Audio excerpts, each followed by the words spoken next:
નાયબ મુખ્યમંત્રી હર્ષભાઈ સંઘવી અસરગ્રસ્ત ખેતરોની કરશે મુલાકાત।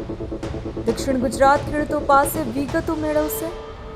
ખેડૂતોના પાકને થયેલા આર્થિક નુકસાન અંગે કરશે સમીક્ષા। સુરતના સેલુટ ગામે ખેતરોની મુલાકાત કરશે।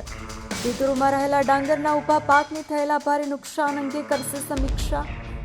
અસરગ્રસ્ત ખેડૂતો જોડે કરશે સંવાદ। ખેડૂતોને પાક અંગે થયેલા આર્થિક નુકસાન બાબતે માહિતી મેળવશે। નાયબ કલેક્ટર, ખેતીવાડી વિભાગ અધિકારી, સ્થાનિક પ્રતિનિધિ, તલાટી સહિતના અધિકારીઓ ઉપસ્થિત રહેશે। હું આજે સુરત પહોંચતાની સાથે જ વહેલી સવારથી દક્ષિણ ગુજરાતના વિવિધ જિલ્લાઓના ખેડૂતો જોડે મારે મળવાનું થયું છે। આજે મુખ્યમંત્રી શ્રી ભૂપેન્દ્રભાઈ પટેલના અધ્યક્ષ સ્થાને એમને બી આ બેઠક વિડીયો કોન્ફરન્સના માધ્યમથી લઈને ગુજરાતના તમામ ક્ષેત્રના ખેડૂતોને થયેલી નુકસાનીનો ત્યાગ મેળવ્યો છે।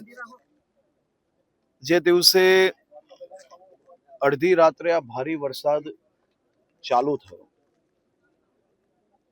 વહેલી સવારથી જ મુખ્યમંત્રી શ્રી ભૂપેન્દ્રભાઈ પટેલજી દ્વારા તમામ મંત્રીઓને ફિલ્ડ પર મોકલવામાં આવ્યા।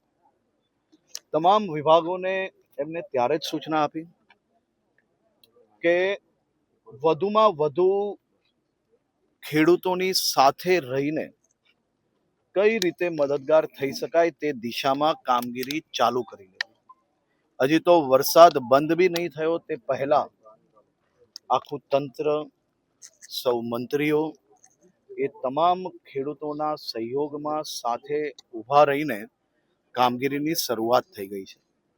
મુખ્યમંત્રીશ્રીએ આજે બી તમામ વિભાગને કહ્યું છે કે તમામ લોકોનો સંપર્ક કરીને ઝડપથી તમામ ક્ષેત્રમાં ખેડૂતોને થયેલી નુકસાનીનો આંકડો તૈયાર કરીને આવનારા દિવસોમાં ઝડપથી તેમની સાથે કઈ રીતે સરકાર ઊભી રહી શકે તે દિશામાં રાત દિવસ એક કરીને કામ કરો અને વધુમાં વધુ મદદ પહોંચાડવાની ભાવનાથી મુખ્યમંત્રી શ્રી ભૂપેન્દ્રભાઈ પટેલજી દ્વારા એમના હિતમાં નિર્ણય લેવાયો છે અને આ વખતે બી તેમની સાથે તેમના સહયોગમાં તેમના હિતમાં નિર્ણય લેવાશે। આભાર।